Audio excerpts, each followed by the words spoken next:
Assalamu alayka, assalamu alayki, assalamu alaykum warahmatullahi wabarakatuh. Assalatu wassalamu ala asrafil anbiya'i wal mursalin sayyidina wa maulana Muhammadin wa ala alihi wa sahbihi ajmain, amma ba'du. Para dewan juri yang kami hormati serta para hadirin yang kami sayangi, berdirinya kami di sini akan membawakan Syarhil Quran yang bertemakan peran generasi Qurani dalam mewujudkan literasi digital Islam. A'udzu billahi minasy syaitonir rajim.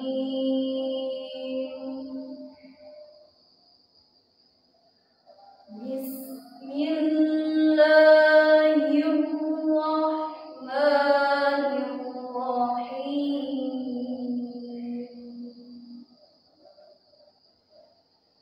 Iqra bismi rabbikal ladzi khalaq. Shadaqallahul azim. Aku berlindung kepada Allah dari godaan setan yang terkutuk dengan menyebut nama Allah yang Maha Pengasih lagi Maha Penyayang. Bacalah dengan menyebut nama Tuhanmu yang menciptakan. Maha benar Allah dengan segala firman-Nya. Hadirin yang dimuliakan oleh Allah, dari ayat pertama yang diturunkan oleh Allah kepada Rasulullah SAW menunjukkan bahwasannya kita sebenarnya sebagai umat manusia hendaknya senantiasa berpedoman kepada Al-Quran. Bahwasannya agama Islam itu adalah agama yang memakai pena, yaitu ditulis dan dibaca. Maksudnya di sini yaitu membaca dan menulis Al-Quran, bukan sekedar membaca, tetapi butuh untuk diamalkan. Namun di era sekarang manusia tidak berpedoman kepada Al-Quran rata-rata, melainkan mereka selalu mendahulukan apa yang ada di layar HP, yaitu di sosial media. Di dunia maya saat ini sangat gempar-gemparnya yang namanya tentang sosial media, yaitu yang namanya influencer, yang namanya tiktokers, yang namanya youtubers. Semua rata-rata orang berbondong-bondong ingin menjadi seorang yang terkenal. Namun terkenal itu bukan hanya terkenal di dunia, tetapi sebenarnya terkenal itu adalah terkenal di akhirat, yaitu menjadikan manusia sekarang menjadi manusia yang takwa Allah, ingat Allah, dan menjadikan hidupnya, seluruh hidupnya untuk berpedoman pada Al-Quran, untuk menjadikan hidupnya senantiasa berpedoman pada Al-Quran untuk kehidupan yang selanjutnya, yaitu di akhirat yang dimasukkan oleh Allah ke dalam surganya. Tetapi jika sekarang saja manusia senantiasa mendahulukan Al-Quran, tetapi jika sekarang manusia saja mendahulukan HP-nya, senantiasa mendahulukan dunia mayanya, serta meninggalkan Al-Quran, lalu apakah kita nanti di akhirat akan dimasukkan ke dalam surganya Allah? Apakah kita akan mendapatkan ridho dan ampunan oleh Allah? Tidak.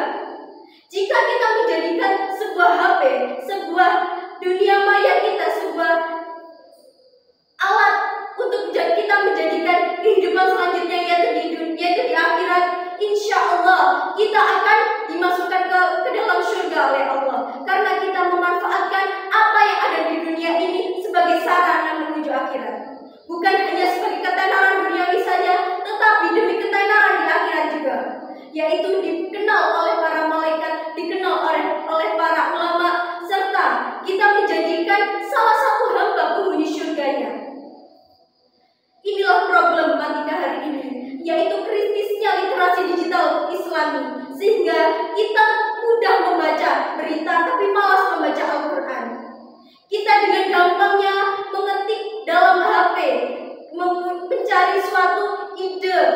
agar kita tenar, agar kita dikenal oleh banyak orang, tapi tidak dikenal oleh Allah, sehingga kita jauh dari agama, kita jauh dari Al-Quran, yang akhirnya menjadikan kita malas untuk mendekatkan diri kepada Allah, menjadikan kita malas untuk senantiasa berpedoman pada Al-Quran.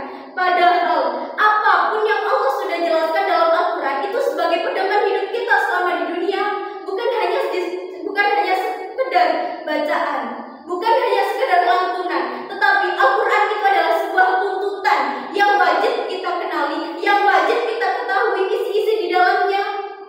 Maka dari itu solusinya sebagai kita, umat Islam, sebagai kita, generasi penerus bangsa yang sudah mengetahui akan adanya hal seperti ini, hendaknya kita mengajarkan, hendaknya kita menyebarkan kepada orang lain tentang adanya hukum-hukum Allah yang sudah tertera dalam Al-Quran.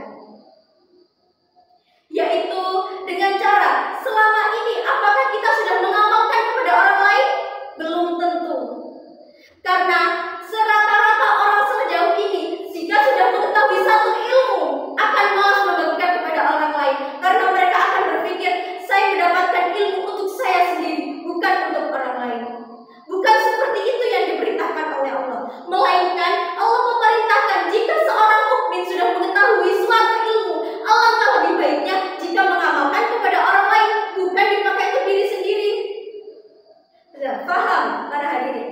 Jadi hal-hal seperti ini adalah fenomena seperti ini sebagai contoh, sebagai panduan kita agar senantiasa berpedoman pada Al-Quran. Jadi apapun permasalahannya, apapun itu problematika yang kita hadapi sekarang, senantiasa berpedoman pada Al-Quran. Karena semua sudah tertera dalam Al-Quran. Seperti halnya sekarang di era sekarang, para influencer, para tiktokers, pada youtubers yang di sosial media, walaupun mereka beragamakan Islam, tetapi mereka tidak semuanya menggunakan jilbab dengan benar. Padahal dalam Al-Quran sudah dijelaskan dengan terperinci dan secara hikmat. Allah menjelaskan bahwasanya manusia, seorang wanita, hendaknya menutuplah aurat, hendaknya menggunakan pakaian yang sudah ditentukan oleh Allah dalam Al-Quran, yaitu pakaian yang sangat menutup, pakaian tidak rawat dan tidak ketat, sehingga tidak menunjukkan lekuk tubuhnya dalam dirinya. Tentunya kita sebagai hamba seperti ini, contohnya saya sebagai perempuan senantiasa menggunakan apa yang telah disyariatkan oleh Allah dalam Al-Quran sebagai contoh kepada halayak umum, kepada semua wanita-wanita di Indonesia ini, bahkan wanita-wanita sedunia ini, agar senantiasa menutup aurat, agar tidak dijadikan hamba yang tercela, hamba yang dimasukkan ke neraka oleh Allah karena tidak menjalankan apa yang disyariatkan oleh Allah dalam Al-Quran. Sebaiknya kita senantiasa memohon perlindungan dan senantiasa memohon ampunan kepada Allah, agar kita selalu dibimbing oleh Allah di jalan yang benar, agar kita senantiasa mendapatkan ridho dan ampunan Allah, sehingga akhirat kelak kita dimasukkan ke dalam surganya.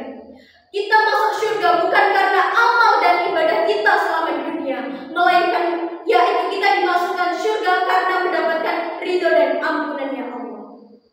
Maha benar Allah dengan segala firman. Allahu Akbar, Allahu Akbar, Allahu Akbar. Sekian syarhil Quran dari kami. Semoga